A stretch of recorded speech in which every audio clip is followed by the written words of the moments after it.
He struck the earth to find water, but what answered him wasn't water.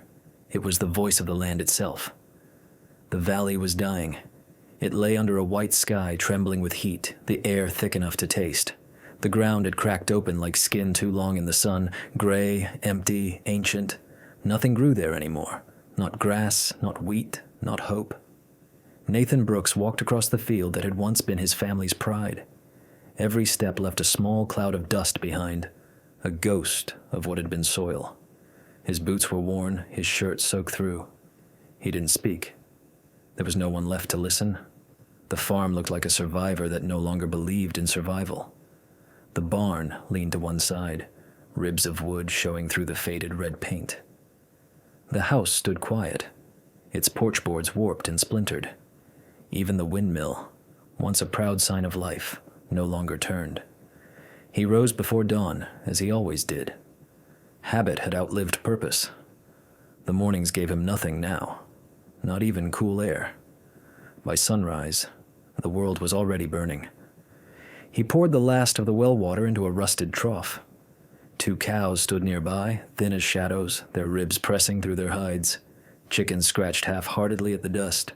The dog lay silent beside the porch, too tired to bark at passing crows. Inside, the house smelled of metal and cornmeal. The clock had stopped years ago. Time no longer mattered. Nathan sat by the window watching the horizon fade into heat. His gaze always found the same point, the rock. It stood in the center of the field, smooth and ancient, half buried in the ground like the skull of a giant. From its top grew a single tree, a pear tree, twisted and scarred, but alive.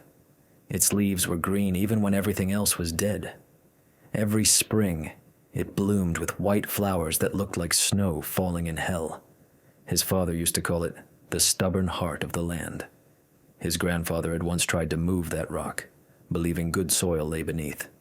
He'd hitched 2 horses, pulled with chains, shouted at the sky. The rock didn't move. The harness snapped. The old man broke his leg. They never tried again. The rock became legend, part curse, part guardian. It was said that if you listened at night, you could hear the land breathing beneath it. Nathan didn't believe stories. But lately, when he stood near the stone, something in him stirred. Anger, envy, maybe fear. The tree thrived where everything else died. Its roots clung to the rock like veins on bone, drawing life from what should have been lifeless. Sometimes he'd press his palm against the stone, half expecting it to pulse, half hoping it would. The drought had taken his crops, his neighbors, his faith. The letters from the county came every month, debts, deadlines, demands. He stopped opening them. Now, as he watched the sun sink over the barren fields, something inside him hardened. The light slid across the rock, catching on the edges of the tree's leaves until they glowed gold. He whispered to himself, voice low and cracked, "If the land won't listen, I'll make it." That night, he sharpened his tools, a pickaxe, a hammer, a crowbar black with rust. Tomorrow, he would strike the stone. Not for money, not for pride, but to wake the earth.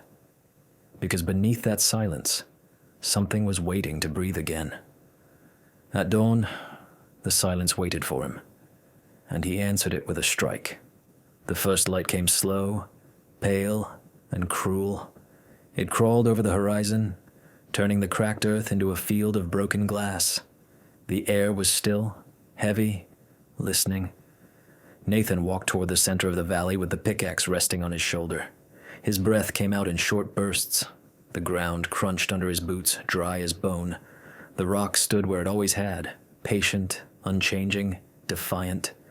The pear tree above it shimmered with green leaves that didn't belong in this world anymore.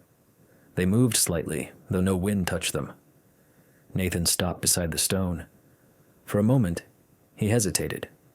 He placed a calloused hand on the rough surface. It was warm, not from the sun, but from something deeper, something alive.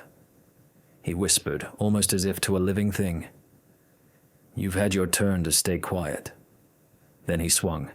The first blow echoed like thunder in a place that had forgotten storms. A sharp metallic cry rolled across the valley, bouncing off the dead hills. The ground trembled faintly, or maybe it was only his imagination. He raised the pick again and struck once more.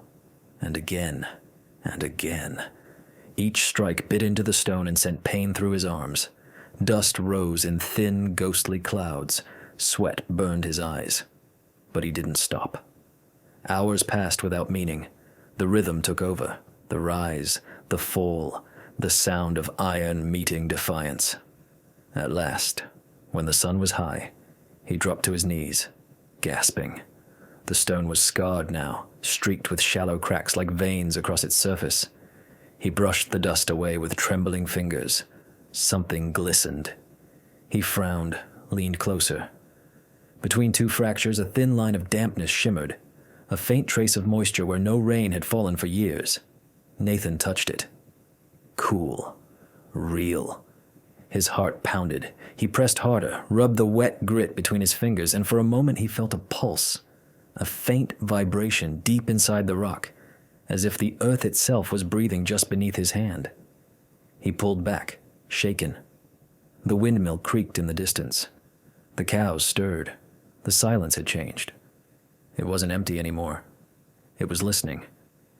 He looked up at the tree. The leaves trembled. One pair fell, hitting the ground beside him, rolling until it stopped at his knee. Its skin was golden and smooth. He picked it up and turned it over in his palm. The fruit was warm, almost hot. He bit into it. The juice ran down his chin, sweet but bitter, like memory. The taste filled him with something fierce, not hope, not joy, but challenge. The tree was proof that life still hid somewhere beneath this cursed land, and he would find it. He rose again, muscles screaming, and lifted the pickaxe one more time. The next blow cracked the rock a little deeper. The sound was different now, hollow, resonant, like air trapped inside.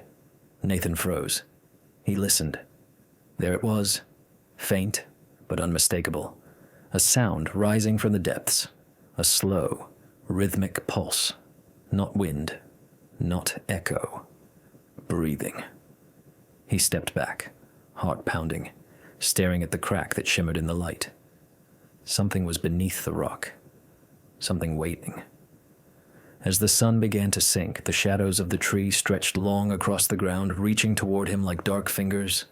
Nathan gripped the handle of the pickaxe tighter and whispered into the evening air, "Tomorrow, I'll set you free." The ground was breathing again, but what woke with it was older than life itself. When the morning came, the valley felt different. The silence wasn't empty anymore. It hummed, low, constant, almost human. Nathan barely slept. He sat by the window all night, staring at the shape of the rock in the moonlight. The crack he'd made gleamed faintly, as if something inside it was alive. By dawn, he was already outside, his tools over his shoulder, his breath clouding in the cool air. He crossed the brittle field like a man walking toward a promise he didn't understand. The rock waited for him, dark, heavy, unmoved, but no longer still. He could feel it before he reached it, a faint vibration under his boots, as if the ground was remembering how to move. He wiped the sweat from his palms, raised the pickaxe, and struck again. The sound was sharper this time, hollow, resonant, alive.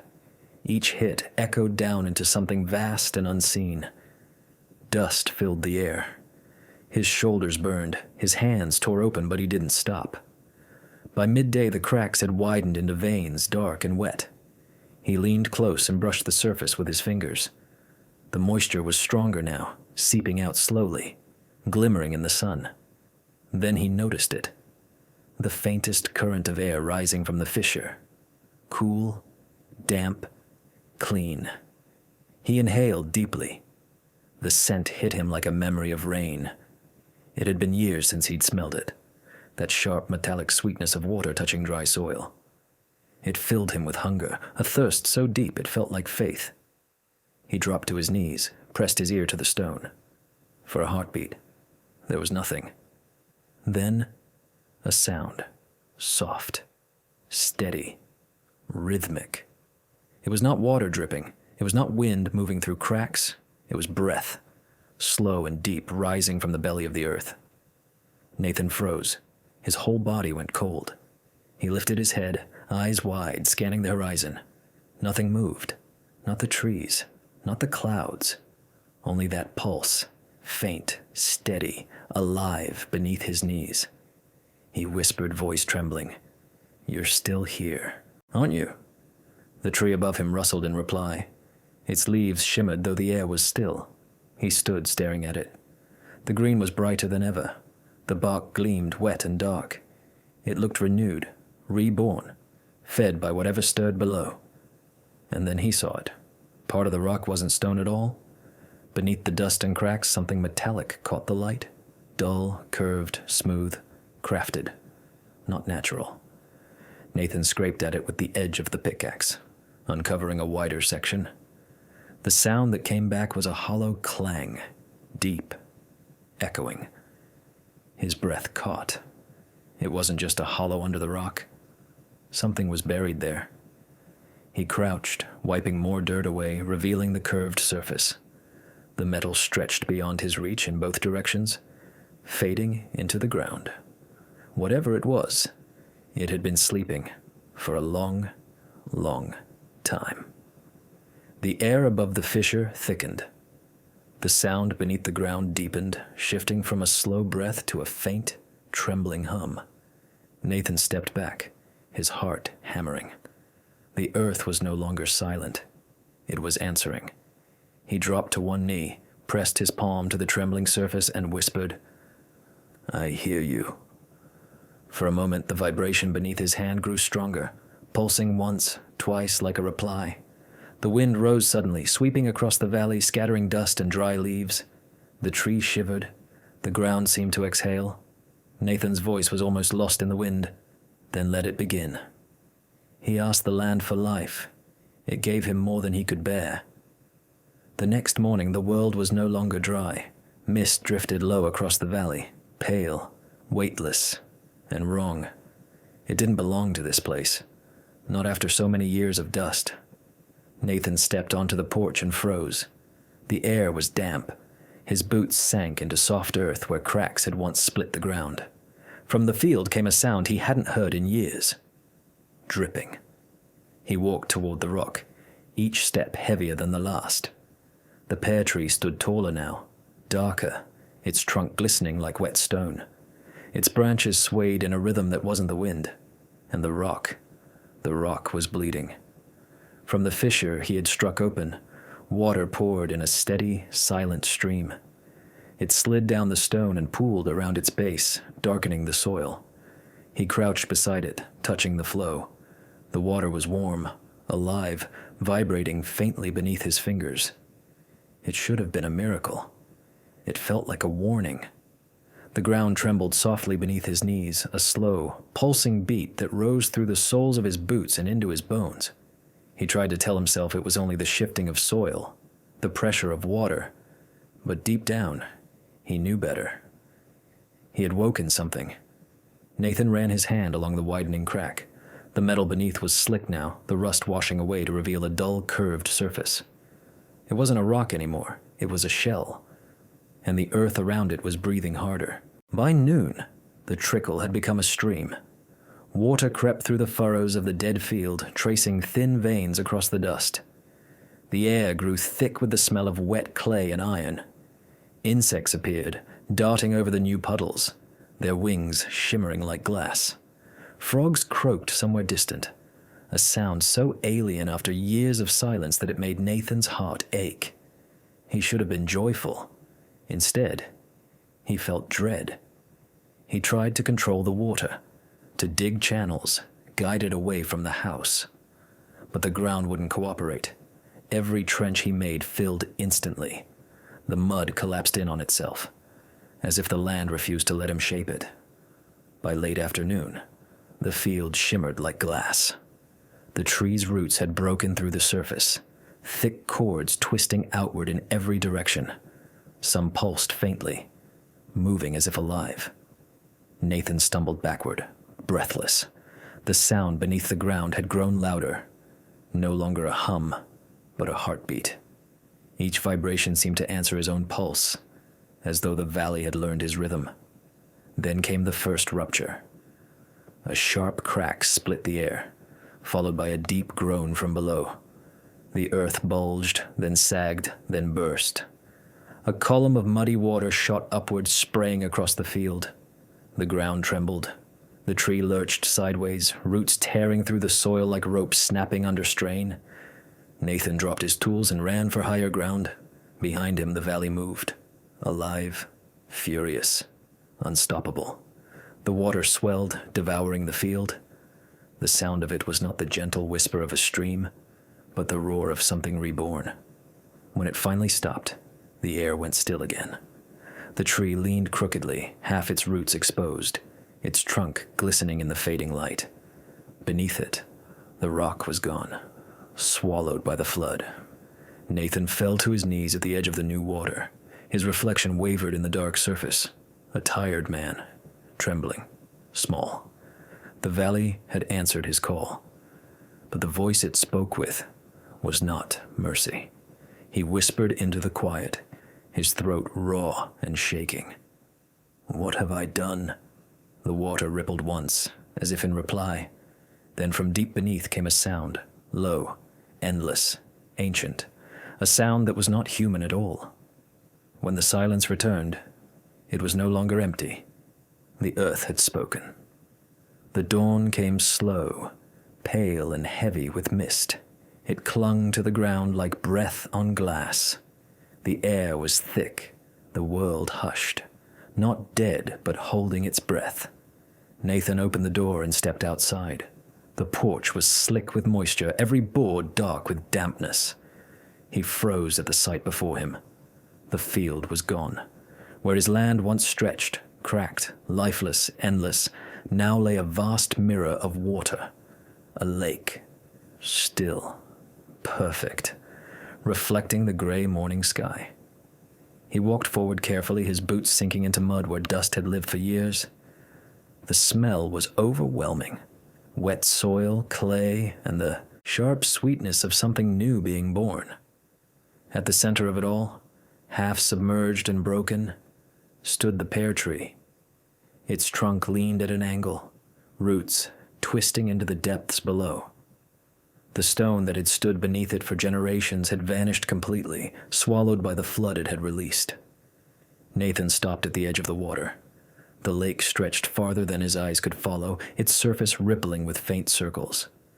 Somewhere beneath, the ground was still shifting, still moving, alive. He knelt and touched the water. It was warm, alive.